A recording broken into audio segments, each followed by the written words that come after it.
Kentucky has now won 7 out of their last 8 games in this 2025 through 2026 college basketball season. Now, if you haven't been following along, their season did not start off as many expected with this $22 million roster coming off a Sweet 16 appearance. But ever since the latter half of conference play has begun, in these last 8 or 9 games, Kentucky home last Saturday, I think you all saw it pretty much. They went on the road to Fayetteville, Arkansas, and beat one of the best teams in the conference in their home arena. And then today, as I will react, they come home into what some were calling a trap game against the Oklahoma Sooners, a sneaky team, and they take care of business quite dominantly. This Kentucky team, there you can't say that much more about them. The way they're playing right now, it's very, very, very impressive. And look, it needs to be asked right now, is Kentucky the best team in the SEC right now? I mean, they knocked off Arkansas, one of the best teams in the SEC. Obviously, Florida's up there. Obviously, Texas A&M is up there, but Texas A&M lost this tonight. So I do think there needs to be a discussion. Now, they have Tennessee on Saturday, so we'll really see, if they can continue this hot streak. And then you still have the argument that Florida's better than them, but it's definitely clear that the way Kentucky is playing right now, they are poised for a good run in March. They're poised for maybe an SEC championship. I mean, they're currently tied for second place in the SEC, one game behind Florida and Texas A&M. So there's definitely a path for that as well. But I think the real story is how so many people, including Kentucky fans, had counted this team out, counted Mark Pope out, and they have just continued since then to deliver and deliver, and it's been different guys. Obviously, Otega Owe, the star player, and he played great tonight against Oklahoma. I didn't watch the full game. I'll admit it. I'll be truthful. But I could tell, and I've seen some highlights that, Otega Owe, as I always say, Kentucky goes as Otega Owe goes, and he had another great night, 24 points, and it seems like he always plays great against his former team in the Oklahoma Sooners. He had that crazy game winner last year, I think 2 game winners maybe, and but just played great in both those games. And then today, 24 points, 3 rebounds, and 3 assists. So another great day against Oklahoma for Otega Owe. But the story for this game was Brandon Garrison, who just scored 20 points, 11 rebounds, gets a double-double, and he is a guy that Kentucky really hasn't gotten too much production in the offensive end from this year, but man, oh man, was he just, lighting it up today. And at the end of the game, he got himself a last-minute dunk. Mark Pope uh, uh, like aggressively apologizes to Porter Moser, but did not like that one, but he got himself a 20 bomb, and much credit to him. Colin Chandler, another guy who's been turning it on for Kentucky, and they're going to need every single one of these guys. But as we are seeing conference play progress, we are starting to see teams, kind of come alive. And I think where we're seeing, maybe some teams, uh, I don't know how to say this, going farther away from the pack as far as like the better side of the SEC. Obviously, there's a lot of people tied. There's a lot of teams that are close, but we starting to see teams, kind of fizzle that way. And a lot of these teams, the thing they have in common is that they'll have a lot of production that can give you similar results. And what I mean by that is when you have I mean depth. So like when Kentucky, in moments in this game, when they need a spark, or when things aren't going as well, or just people are just getting tired, they have other guys they can lean on. And today was one of those days where Kentucky just had a great performance from about every player. Jasper Johnson, 5 points. Malachi Moreno, 3 points, but he's great on the defensive end. And Elaborating had himself an 8-point game. Modi Abate played well. Yelovich played great as well. I mean, this is a well-rounded Kentucky team, and although it did not look like it in the beginning of the season, they are finding their own. They are going to places that in playing in ways that could take them far in March, assuming they make it, which is looking very, very, very, very likely right now.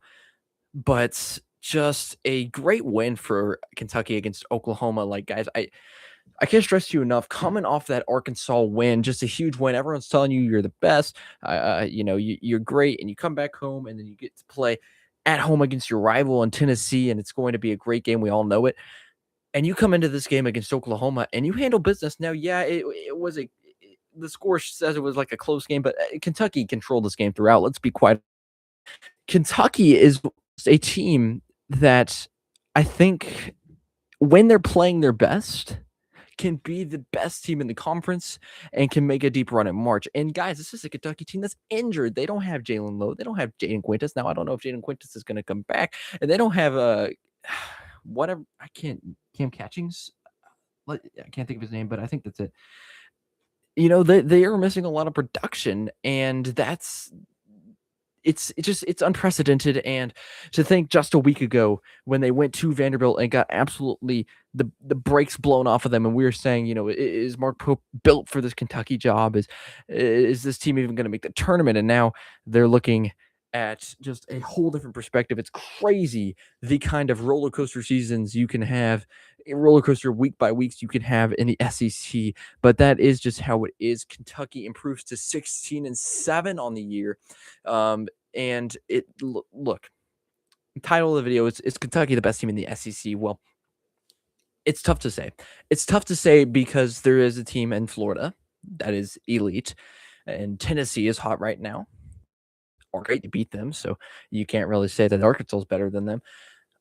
Texas A&M as well. So it's hard to say, but I don't think it's crazy to say at all that when Kentucky is firing on all cylinders, which they have been more often than not recently. There's really not a lot of teams that I would confidently say are better than Kentucky. And look, it's because they have so many contributing factors. It's because they have Otega Owe. My only concern for Kentucky is consistency. Now, they have been more consistent recently outside of that outlier in the Vanderbilt game, but my concern is consistency because like I said, it feels like as this team goes, as Otega Owe goes, what if Otega always has an off night? We've seen that happen for Kentucky, and it hasn't been pretty. Now, if Otega Owe continues to be as consistent and as good as he's been throughout this year and throughout these past few weeks, then that shouldn't be a problem. But these are all things that you want to be worrying about, right? These are things that mean your team is good and you're worrying about March, and that's a good sign for Kentucky. So overall, just very, very impressed by Kentucky. And I'm like, OU's not a bad team. They've really, really been close with a lot of great teams. They've blown a lot of leads. They just can't finish games. Their record doesn't truly reflect, in my opinion, the caliber of team they are. But you may have killed them today. That this may be the final finishing blow. But what a great win in front of your home crowd for Kentucky 7 against OU 94-78. I mean, that's exactly what you want to see. And then you get to wear those denim uniforms this Saturday against your rival. And what a game that was the last time you played it. And that was like kind of the spark or the catalyst for this run that Kentucky's been on. Was that 19-point comeback against Tennessee. And look, I mean, Kentucky, the way they're playing right now, it's hard to argue that this team can't make a great run in March. I think they can. Like, I think if all things fall into place, obviously their seeding is going to be important. Where they land, who they're going to play is going to be important. How they play is going to be important. There's so many unknown variables. It's March Madness. You never know what's going to happen. But I do think this team, when firing on all cylinders, could be poised for a Final Four run. That's how good this Kentucky team really is if they're playing at their best. I mean, it doesn't get much better than going into Bud Walton Arena and winning. And winning trap games, they're bigger than most people think. It's a Kentucky team that I just can't, praise enough for how they've been playing, how Mark Pope's taught this team.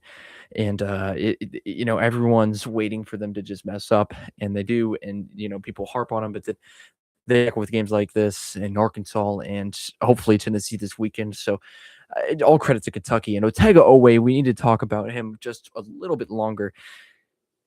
Do we see an SEC Player of the Year award go to Otega Owe now? scored 20 points in 7 of 9 SEC games, most in the SEC. That's a pretty wild stat. That's a pretty good stat for Otega Oweh. I do think there's a very, very, very good path for Otega Oweh to win the SEC Player of the Year. I think right now, in my opinion, it's a three-man race between him and LeBaron Philon and Darius Acuff. Maybe throw Tyler Tanner in there and as well. But Otega Oweh has been very, very impressive. And like I always say, this team goes as Otega Oweh goes, and that's just a huge, huge factor in this Kentucky team. And I do think that, in my opinion, is a rewarding of an SEC Player of the Year. Obviously, a lot to go. I can't say enough about Kentucky and just how impressed I am with them. Um, but it ain't over, and you got a long way to go.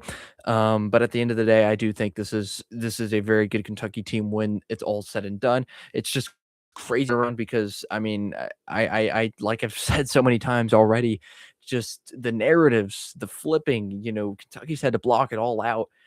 Just fans turning on them, media turning on them. Obviously, Kentucky's blocked it all out. Even just last week against Vanderbilt, and things were looking so poor for the Wildcats, and then they win at Arkansas, and that was just a huge win. And then you come into this game once again, kind of like a trap game, and you take care of business. You control the whole game, and now you play your rival in Tennessee coming up this Saturday. Can you do something similar? Can you have a similar outcome? This is Random SEC. Thank you so much for watching. Kentucky Wildcats continue to roll on, winning 8 out of their 9 last games. It's just a great time to be a Kentucky Wildcat in Lexington, Kentucky. Please follow or comment, like, and subscribe, and follow us on all socials. We are doing great on socials, but still trying to grow this YouTube thing. So please, a subscription would be very, very greatly appreciated. I'm praying for all of y'all, hoping you have a great day. Thank you so much for watching. This is Random.